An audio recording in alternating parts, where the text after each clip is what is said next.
Hai Pinvestor, gimana kabarnya? Mudah-mudahan dalam keadaan sehat walafiat. Amin, walaupun suara saya serak-serak kayak gini ya masih nggak maklum ya situasi hujan enggak.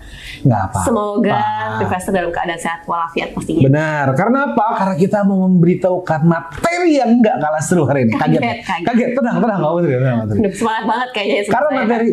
Karena materi kita hari ini adalah materi soal pendanaan. Wah, siapa yang butuh uang? Ini common nih, cukup common di kuping Pinvestor dan cukup common dan relate di kehidupan Pinvestor sehari-hari. Pendanaan yang kita maksudin ini, ya you know lah Pinvestor. Pendanaan itu common di Pinvestor adalah apa nih? Kartu kredit. Kartu kredit. Of course pasti. Sama apalagi Mas? Tapi mendapatkan kartu kredit itu kan lumayan sulit ya. Kita harus mempunyai track record bagus. Ya. Nah, ada lagi nih, seiring perkembangan teknologi tuh, ada yang namanya pay later dan pinjaman online. Pinjol ya. Ini udah common nih sama Pinvestor. Nah, sepertinya fungsinya tuh kan sama ya Mbak Putri ya. Betul. Tapi ternyata yang namanya pinjol, kartu kredit, dan pay later itu sebetulnya berbeda. Di BTS, gua Ingga Putra dan saya Putri Mangyasi. Kita mau menjelaskan ke Pinvestor apa perbedaan dari 3 sistem pendanaan tersebut.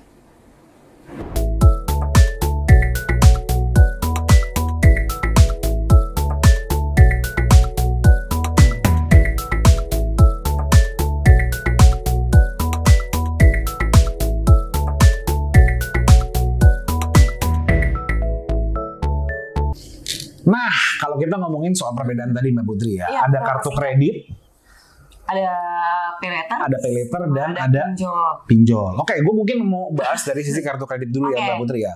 Ya. Kartu kredit itu berfungsi bisa sangat berfungsi ketika orang itu membutuhkan pendanaan. Let's say dia mau beli suatu barang agar cash flow yang nggak rusak, akhirnya dia angsur tuh bayarnya pakai kredit. Gayanya mah belinya cash, gesek, pang gitu kan. Tapi apa daya tidak mampu sebenarnya. Bayarnya cicil tapi ke bank. Tapi yang namanya kartu kredit itu, ketika kita ingin mengajukan sebuah kartu kredit, itu membutuhkan proses yang lumayan lama tuh Mbak Putri tuh. Iya, betul. It takes time Pinvestor. Kenapa? Karena Pinvestor harus dicek dulu BI checkingnya bagus nggak, atau nggak Pinvestor harus dicek dulu apakah Pinvestor sebelumnya punya kartu kredit atau enggak. Karena itu menjadikan pertimbangan juga ketika bank itu memberikan limit kepada nasabahnya. Begitu. Lanjut Mbak Putri, kita mau kemana dulu nih? Pay later atau sih? Pinjol. Diserahkan sama saya Mas ya. Boleh. Kan yang nextnya ada pay later. Kalau misalnya ini sebenarnya hampir sama kayak kartu kredit, tapi emang biasanya terjadi adanya pay later ini di e-commerce masing kan. Benar. Jadi nggak bisa di transaksi offline ya. Betul. Itu kan. Dan ini memang mempermudah kalian untuk yang nggak punya kartu kredit. Atau nggak mau ribet karena urusan dengan kartu kredit, tapi kamu bisa menyicil dengan e-commerce tersebut. Nah, makanya ada pay later.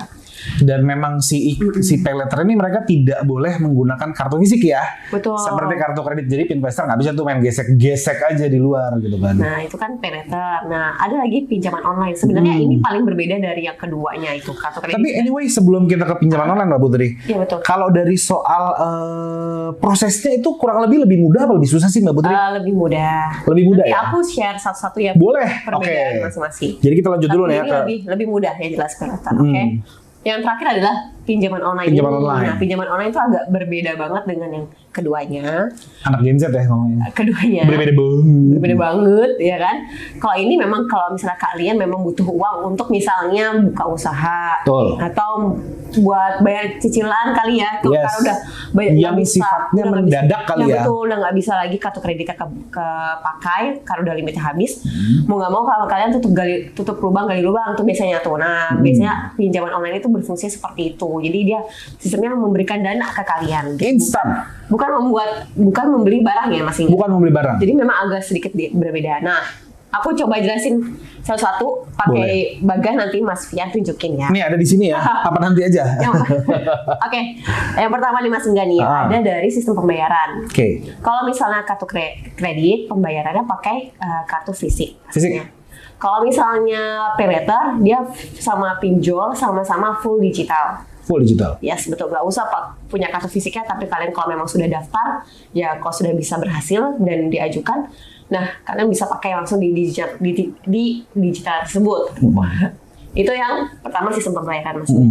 Yang kedua Mas Ingga, proses pengajuan. Kalau kartu kredit lama. Pengajuannya agak lama. Karena butuh harus analisis dulu. Yes, betul. Cross check data dulu. Ya kan? Bisa jadi memakan waktu lebih dari 3 hari waktu kerja. Lebih, masih enggak? Ya kan? Lebih dari 3 hari kerja gitu ya. Betul. Kalau misalnya pinjol dan pay letter, itu prosesnya cenderung lebih mudah lah ya. Instan. Karena gampang banget. Iya, Safi, verifikasi KTP dan lain-lain itu cukup. Tiba-tiba kalian udah dapat limit, bang gitu loh. Ya. Yang ketiga, secara limit. Limit yang diberikan kartu kredit kadang-kadang bisa lebih banyak. Kenapa masih enggak? Bisa jadi kan mereka ngeliat payslip kita. Ya, dan juga bisa jadi punya kartu kredit yang banyak masih enggak. Jadi di total jadi limitnya bisa lebih banyak. Oke, ya kan? iya. Kalian bisa mendapatkan lebih banyak uangnya di sini.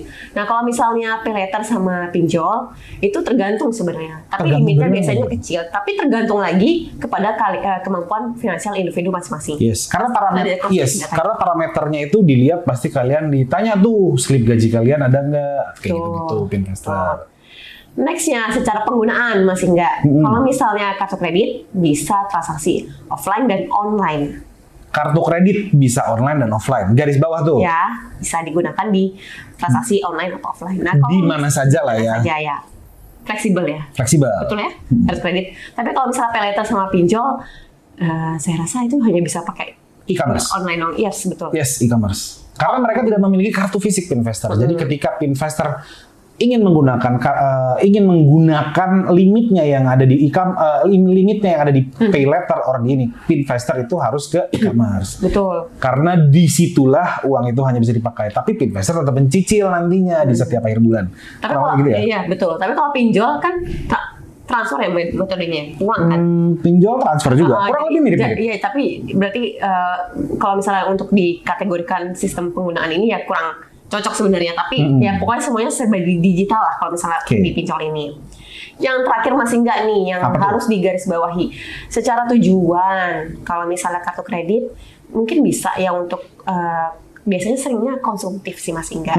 Pasti. Kan? Tapi kalau misalnya pinjol itu biasanya buat yang produktif Mas Ingga. Pinjol? Iya, karena kan misalnya buat usaha. Nah, kalau pay letter pasti konsumtif biasanya. Bisa jadi. Nah tuh, jadi buat kalian yang mau buka usaha, kalau misalnya udah kita nonton podcast kita, pasti milihnya apa? Harusnya. Masuk Michael. Kalau mau punya barang atau bisnis pengen sesuatu barang yang kira-kira kalian inginkan tapi dananya belum sampai, bisa pakai yang tadi apa nih ya, sehingga itu adalah pay letter. Atau dapat kredit gitu. Sedikit gue summarize sedikit ya Mbak Putri. Oke, dari ketiga pendanaan ini itu ada kartu kredit, pay letter dan pinjol. Tiga-tiganya ini menawarkan pendanaan secara mudah. Tapi di masing-masing ketiga ini ada perbedaan juga, di mana perbedaan itu adalah kecepatan dari proses verifikasi kelulusan atau kelayakan investor mendapatkan limit pinjaman tersebut. Dan yang terakhir adalah kegunaannya itu macam-macam dan lebih fleksibel di kartu kredit.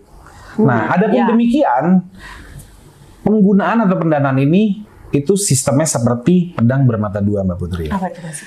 Kalau digunakan untuk yang produktif, dia akan sangat berguna buat investor. Tapi kalau digunakan untuk hal yang konsumtif, itu akan sangat berbahaya. Jadi, be wise dalam menggunakan pendanaan ini. Kalau gitu mungkin sekian aja BTS kita hari ini, Mbak Putri. Ya, udah panjang ya. Udah panjang. Jangan lupa di-share video ini, karena gue yakin video ini akan bermanfaat buat teman-teman investor yang mungkin lagi kelilit hutang atau butuh pendanaan.